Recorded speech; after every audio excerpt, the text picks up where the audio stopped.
Good morning students.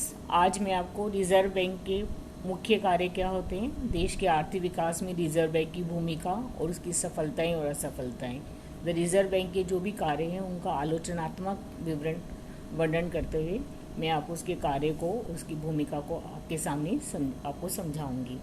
तो reserve bank, पहले भी क्लास में मैंने आपको बताया था कि रिजर्व बैंक देश का केंद्रीय बैंक है। केंद्रीय बैंक की इसको संज्ञा दी जाती है, तो वही सब कार्य करता है जो केंद्रीय बैंक करता है। ये देश का सर्वोच्च बैंक है, बैंकों के बैंक के रूप में कार्य करता है और सरकार के बैंक सलाहकार और एजेंट के रूप में भी कार्य करता है। इसके अलावा देश में साख नियंत्रण, विदेशी विनिमय नियंत्रण, कृषि साख, औद्योगिक साख, इन सब की व्यवस्था करता है। तो रिजर्व बैंक का सबसे पहले जो मुख्य कार्य है, बैंक नोट निगमन पर रिजर्व बैंक का एकाधिकार है। रिजर्व बैंक को धारा 22 के अनुसार यह अधिकार प्राप्त है कि वह नोटों का निर्गमन करे। तो रिजर्व बैंक 2 रुपये, 5, 10, 20, 50, 100, 500, 1 रुपये को छोड़कर और 2000 सभी प्रकार के नोटों का निर्गमन करता है। इसके लिए रिजर्व बैंक में 2 विभाग है, निर्गमन विभाग ये नोट जारी करता है और बैंकिंग विभाग है जिसका प्रमुख कार्य जो जारी किए गए नोटों को चलन में डालने और उनको वापसी लेने का कार्य वो बैंक करता है। नोट निर्गमन करने के लिए रिजर्व बैंक जो है, पहले तो अनुपातिक कोष प्रणाली थी, उसको एक अनुपात में अपने पास कोष रखने पड़ते थे, लेकिन बाद में देश में मुद्रा की आवश्यकता को देखते हुए न्यूनतम कोष प्रणाली की व्यवस्था अपनाई गई 1956 से। इस प्रणाली के अनुसार 200 रुपये करोड़ की विदेशी प्रतिभूतियां तथा स्वर्ण को आवश्यकता अनुसार रखकर नोटों का निर्गमन किया जाता है। 200 करोड़ रुपए में 115 करोड़ रुपए का स्वर्ण रखना आवश्यक होता है और 85 करोड़ रुपए के बराबर विदेशी प्रतिभूतियां रखी जाती है, जिनको की मांग के अनुसार कम भी किया जा सकता है। तो इस प्रकार देश में नोट निर्गमन का जो एकाधिकार है वो रिजर्व बैंक को प्राप्त है। देश को जब भी मुद्रा की आवश्यकता होती है देश के विकास के लिए, या सरकार की जब आय और व्यय जो है आय से अधिक हो जाते हैं जब, तो वह नोटों का निर्गमन हिनात प्रबंधन करते हुए नोट छापता है और नोटों का निर्गमन करता है। दूसरा जो प्रमुख कार्य है रिजर्व बैंक का वो है सरकार का बैंकर होता है, ये एजेंट और सलाहकार। तो धारा जो रिजर्व बैंक अधिनियम की धारा 20 और 21 के अनुसार रिजर्व बैंक जो है केंद्र सरकार के बैंकर के रूप में कार्य करता है। इसके लिए केंद्र सरकार और राज्य सरकार के जो खाते हैं वो रिजर्व बैंक में खोले जाते हैं। समस्त आय जो है केंद्रीय और सरकार की वो रिजर्व बैंक के द्वारा प्राप्त होती है और तथा समस्त भुगतान रिजर्व बैंक के थ्रू किए जाते हैं। विनिमय हस्तांतरण तथा अन्य सामान्य बैंकिंग कार्य भी रिजर्व बैंक के द्वारा किए जाते हैं और रिजर्व बैंक केंद्रीय तथा राज्य सरकारों को अल्पकालीन ऋण भी प्रदान करता है। इसके अलावा रिजर्व बैंक सरकारी प्रतिनिधि के रूप में कार्य करता है। सरकार को जो भी सार्वजनिक ऋण की व्यवस्था होती है वो केंद्रीय बैंक करता है, उसकी योजना बनाता है। ऋण पर जो ब्याज देना है, उसकी कितनी अवधि होगी, भुगतान आदि सभी का जो प्रबंध है वो रिजर्व बैंक करता है। और रिजर्व बैंक सरकार को सरकारी सलाहकार के रूप में भी कार्य करता है। ये सरकार को मौद्रिक, वित्तीय, आर्थिक योजना, जो भी राजकोषीय योजना आदि के संबंध में सलाह देता है और अंतर्राष्ट्रीय वित्त से संबंधित विषयों पर भी सलाह देता है। तीसरा रिजर्व बैंक का जो मुख्य कार्य है बैंकों के बैंक के रूप में कार्य करना, मतलब बैंकों के भी बैंक के रूप में यह कार्य करता है। मतलब बैंकों को अगर ऋण की आवश्यकता है तो यह उनके लिए अंतिम ऋणदाता के रूप में कार्य करता है। बैंक जब भी आर्थिक संकट में होते हैं तो रिजर्व बैंक उनके जो बिल ऑफ एक्सचेंज जिनकी वो कटौती की होती है उनके पुनः कटौती करके उनको वित्त की व्यवस्था उनके लिए करता है। इसके अलावा नए बैंक खोलने के लिए रिजर्व बैंक के से लाइसेंस लेना पड़ता है। प्रबंधन एवं संचालन में भी रिजर्व बैंक को लगता है कि वो काम ढंग से नहीं कर रहे हैं संचालक, तो उनको हटा भी सकता है। और नगद कोषानुपात बैंकों को रिजर्व बैंक के पास रखना पड़ता है ताकि साख को नियंत्रित किया जा सके। उसको कम ज़्यादा करके बैंक जो है वो साख को नियंत्रित करता है। साख का नियंत्रण का कार्य कैसे किया जाता है हम ये डिटेल में पढ़ेंगे कि रिजर्व बैंक विभिन्न प्रकार की मात्रात्मक साख नियंत्रण, गुणात्मक साख नियंत्रण विधियों को अपनाकर साख को नियंत्रित करता है। इसके अलावा जो रिजर्व बैंक है वो जो भी बैंक हैं उनके अंतिम ऋणदाता होने के कारण जो उनके पारस्परिक भुगतान का निपटारा, जो आपस के भुगतान होते हैं, उनको बिना कैश ट्रांजैक्शन की डेबिट क्रेडिट आपस में करके उनका निपटारा भी समाशोधन का कार्य करता है, क्लियर एजेंट का कार्य करता है। इसके अलावा निरीक्षण बैंक करता रहता है, समय समय पर बैंकों का निरीक्षण किया जाता है कि उसमें कुछ इरेगुलरिटीज़ अनियमितताएं तो नहीं है, और उनके अगर बैंक को महसूस हो रहा है कि बैंक की स्थिति, रिजर्व बैंक को महसूस होता है कि बैंकों की स्थिति खराब हो चुकी है और वो सुधर नहीं सकती, तो वो समापन की कार्रवाई भी करता है। फोर्थ जो मुख्य कार्य है, विदेशी विनिमय व्यवस्था एवं विनिमय नियंत्रण। तो विदेशी विनिमय की व्यवस्था और नियंत्रण का जो मुख्य दायित्व है वो भी केंद्रीय रिजर्व बैंक के पास होता है। मुद्रा के आंतरिक और बाह्य मूल्य दोनों में स्थिरता बनाए रखना, उसमें ज़्यादा उच्चावचन ना हो, इसलिए मुद्रा और उसकी जो मुद्रा की जो मांग है और सप्लाई है उसमें संतुलन स्थापित करता है। तो रिजर्व बैंक विभिन्न राष्ट्रों की मुद्राओं का कोष अपने पास रखता है। समय समय पर जब भी मुद्रा की आवश्यकता होता है तो सप्लाई को बढ़ा लेता है जब उसकी मांग बढ़ती है। सभी भुगतानों का विदेशी मुद्रा में जो प्राप्त होती है रिजर्व बैंक के पास जमा होती है और रिजर्व बैंक से ही अनुमति लेके भुगतान किया जाता है। रिजर्व बैंक को उनका क्रय विक्रय का भी अधिकार प्राप्त होता है और रिजर्व बैंक में इस कार्य के लिए एक अलग से विभाग भी बनाया गया है जिसे विनिमय नियंत्रण विभाग कहते हैं। साख नियंत्रण, रिजर्व बैंक का जो एक महत्वपूर्ण कार्य है साख नियंत्रण है। 1949 के पश्चात इसके रिजर्व बैंक के राष्ट्रीयकरण के बाद रिजर्व बैंक ने साख को नियंत्रण, जो साख मतलब जो उधार क्रेडिट, जो क्रेडिट बैंकों के द्वारा साख का निर्माण किया जाता है, जो क्रेडिट वगैरह दिया जाता है, ये भी हम डिटेल में पढ़ेंगे। तो उसको रिजर्व बैंक कई तरीकों से उसको नियमित और नियंत्रित करता है। इसके लिए गुणात्मक और मात्रात्मक साख नीति अपनाता है। मात्रात्मक साख नीति में साख की मात्रा को नियंत्रित किया जाता है।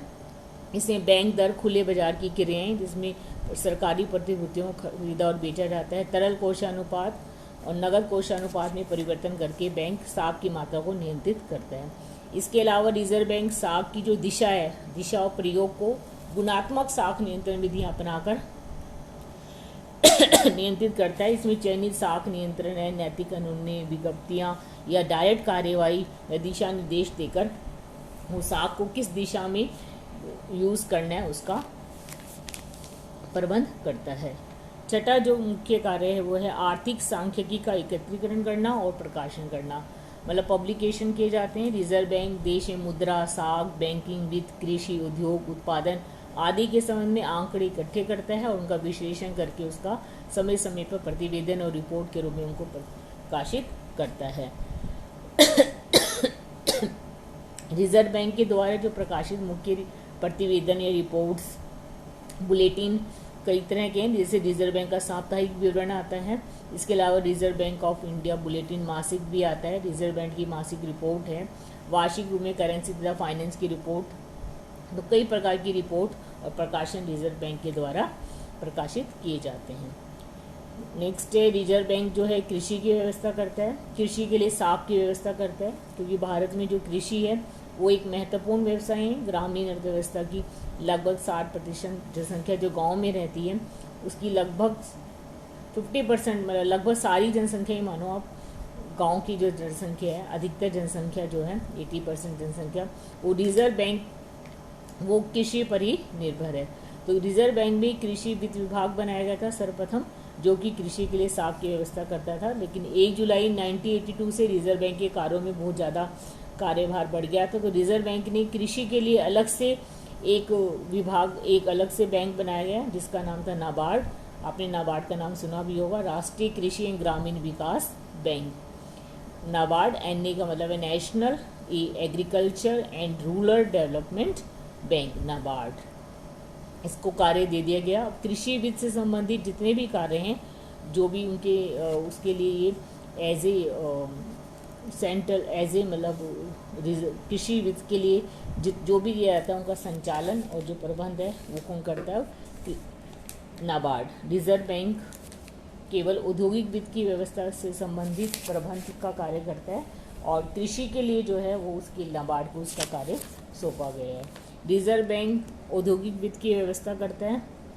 उद्योगों के लिए औद्योगिक वित्त विभाग की स्थापना की गई है, जो उद्योगों को दीर्घकालीन वित्त तथा उनके लिए जो भी ऋण है उनकी व्यवस्था की जाती है। दीर्घकालीन वित्त के लिए राष्ट्रीय औद्योगिक साख दीर्घकालीन कोष की स्थापना की गई है। लघु उद्योगों को ऋण देने हेतु भी व्यापारी बैंकों को योगदान देने के लिए 1960 में गारंटी योजना प्रारंभ की गई। इस प्रकार रिजर्व बैंक औद्योगिक वित्त में अप्रत्यक्ष सहायता प्रदान करके महत्वपूर्ण योगदान दे रहा है।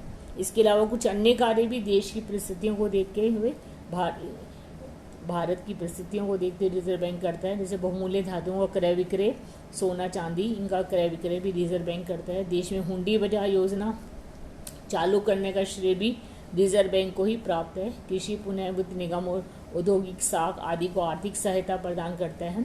संस्थाओं के एकीकरण के बाद भी आर्थिक सहायता प्रदान कर रहा है। इसके अलावा रिजर्व बैंक केंद्र सरकार को 80 दिन के लिए अल्पकालीन ऋण की सुविधा देता है और अधिविक्रय की सुविधा भी प्रदान करता है। एक रिजर्व बैंक बहुत ही महत्वपूर्ण बैंक है, देश का सर्वोच्च बैंक है और रिजर्व बैंक ये प्रमुख कार्य करते हैं। लेकिन इसके रिजर्व बैंक जो है अनावश्यक प्रतिस्पर्धा ना बढ़े तो रिजर्व बैंक जो अधिनियम में 1934 में उसमें रिजर्व बैंक कुछ कार्य ऐसे जो रिजर्व बैंक नहीं कर सकता। जैसे उसके बाद जो भी जमा है उस पर वो ब्याज नहीं देता है। जैसे अन्य बैंक तो जो डिपॉजिट होते हैं उस पर ऋण ब्याज देता है, इंटरेस्ट देता है, लेकिन रिजर्व बैंक नहीं दे सकता। बिना जमानत के ऋण नहीं दे सकता। कोई भी व्यापार या उद्योग प्रत्यक्ष रूप से भाग नहीं ले सकता। कोई भी व्यापार या उद्योग नहीं कर सकता। अंशों के क्रय व उनकी जमानत पर भी ऋण नहीं दे सकता। ना तो वो अंशों का क्रय कर सकता है और ना ही जो शेयर सिक्योरिटीज़ हैं उनके आधार पर वो ऋण दे सकता है। अचल संपत्ति खरीद और उसकी जमानत पर भी ऋण पर रोक है। और जो डिमांड बिल्स होते हैं, जो पेबल ऑन डिमांड होते हैं, मुद्दती बिल जो होते हैं, उनको पे भी रोक है। उन पर रिजर्व बैंक स्वीकार नहीं कर सकता है। तो रिजर्व बैंक के प्रमुख कार्य हैं जो रिजर्व बैंक कर सकता है और कुछ कार्य ऐसे जो रिजर्व बैंक नहीं कर सकता। तो देश के आर्थिक विकास में नेक्स्ट मैं आपको बताती हूँ कि देश के आर्थिक विकास में रिजर्व बैंक की क्या भूमिका है। इन कार्यों के आधार पर रिजर्व बैंक देश की आर्थिक विकास में महत्वपूर्ण भूमिका निभाता है। देश में मूल्य स्थायी आर्थिक विकास से लेकर विनिमय दर में स्थायित्व तक जो है रिजर्व बैंक महत्वपूर्ण भूमिका निभा रहा है। सबसे पहले जो भूमिका में हम देखें तो इसका मौद्रिक प्रबंध, तो यह देश के लिए मौद्रिक प्रबंध करता है, मुद्रा की व्यवस्था करता है। मांग, देश में जितनी भी मांग है उसके अनुरूप मुद्रा का देश में मुद्रा का निर्गमन किया जाता है। अर्थव्यवस्था में उत्पादन और बिक्री की क्रियाएं जैसे जैसे बढ़ती है उसके साथ साथ मुद्रा निर्गमन की आवश्यकता को रिजर्व बैंक पूरा करता है ताकि देश का आर्थिक विकास हो सके। इसके अलावा साख का जो क्रेडिट है वो भी देश के मुद्रा में मौद्रिक देश के आर्थिक विकास में महत्वपूर्ण भूमिका होती है। तो साख सुविधाएं प्रदान करके भी उत्पादन एवं विनियोग कार्यों को बढ़ाया जाता है। सेकंड, रिजर्व बैंक जो होता है देश में पूंजी निर्माण का कार्य करता है।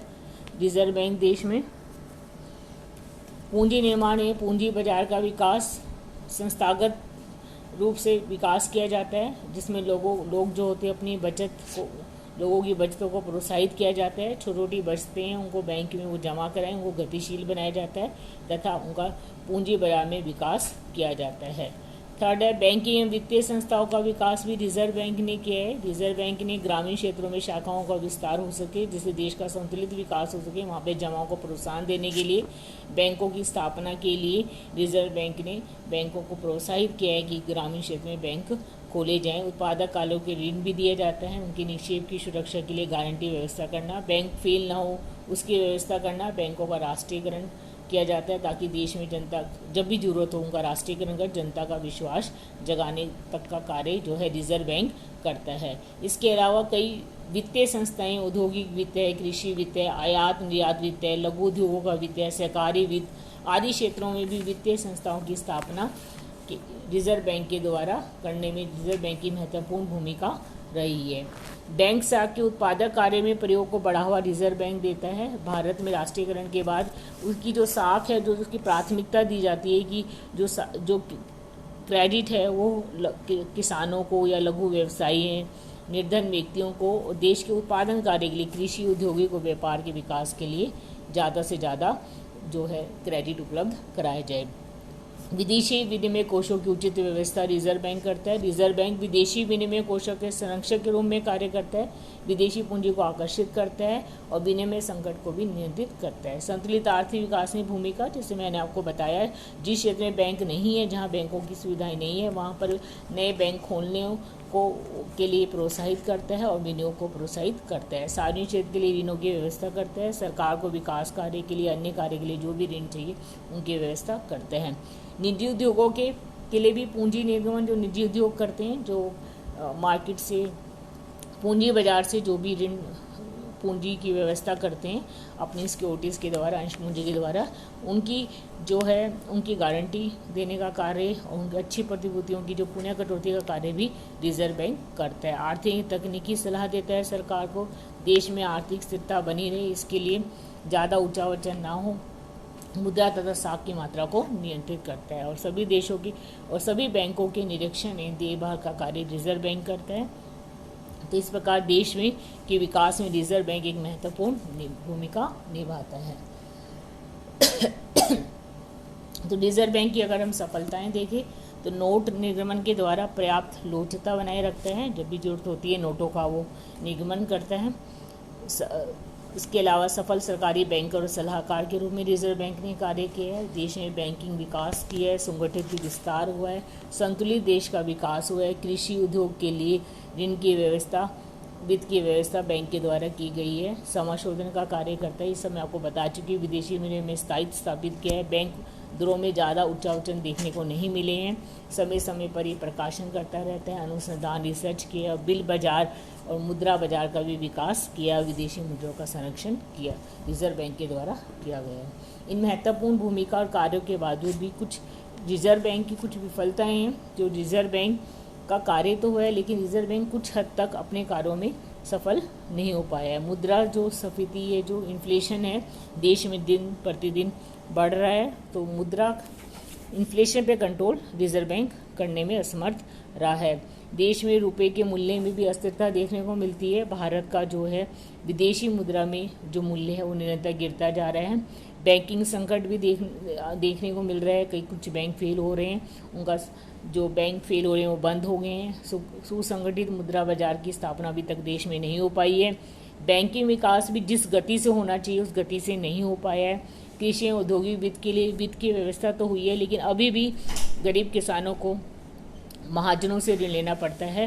विदेशी व्यापार में भी अपनी महत्वपूर्ण पूरी भूमिका नहीं निभा पाया है। प्रकाशन भी कई बार विलंब से होते हैं उसके, और सवर्ण कोषों के संरक्षण विफल रहा है। ब्याज दर भी भिन्नता देखने को मिलती है और हमारे देश में कई बार प्रतिभूति घोटाले भी हो रहे हैं। तो ये देखा जाए तो हालांकि देश में खूब आर्थिक मोदी की व्यवस्था करने में रिजर्व बैंक सफल रहा है, बैंकों का विकास भी हुआ है, लेकिन अभी भी भारतीय जो बैंक का जितना विकास होना चाहिए था उतना विकास नहीं हुआ है और सुसंगठित मुद्रा और पूंजी बाजार स्थापित करने में रिजर्व बैंक जो अभी पूर्ण रूप से सफल नहीं हो पाया है। इसी प्रकार अगर रिजर्व बैंक अपने प्रयास जारी रखेगा तो आने वाले समय में रिजर्व बैंक अपने लक्ष्य को प्राप्त करने में अवश्य ही सफल होगा। धन्यवाद।